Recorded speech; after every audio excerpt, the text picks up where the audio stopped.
সংক্ষিপ্ত বক্তব্য রাখবেন আমার বড় ভাই মোহাম্মদ বাবুল ইসলাম, সিনিয়র সহসভাপতি 5 নম্বর ইউনিয়ন বিএনপি। বিসমিল্লাহির রহমানির রহিম। অধ্যকার কষা বিলপাড়া স্কুল প্রাঙ্গণ কর্তৃক আয়োজিত মত বিনিময় সভা, শ্রদ্ধেয় সভাপতি উপস্থিত আছেন,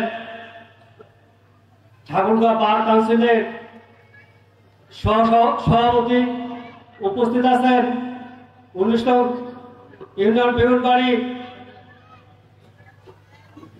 শ্রদ্ধেয় সভাপতি সাহেব, আরো উপস্থিত আছেন আমার পীরগঞ্জ উপজেলার সাংগঠনিক সম্পাদক জনাব জিল্লু চৌধুরী, সামনে উপবিষ্ট আমার ভাই ও বোনেরা।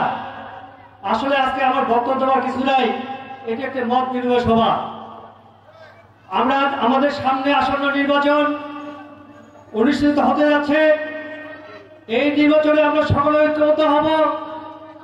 হিন্দু মুসলমান নারী পুরুষ মিলে আমরা একত্রিত হয়ে ধানের শীষকে আমরা জয়যুক্ত করব, এই আশা ব্যক্ত করে আমার সংক্ষিপ্ত কথা এখানে শেষ করছি। আসসালামু আলাইকুম।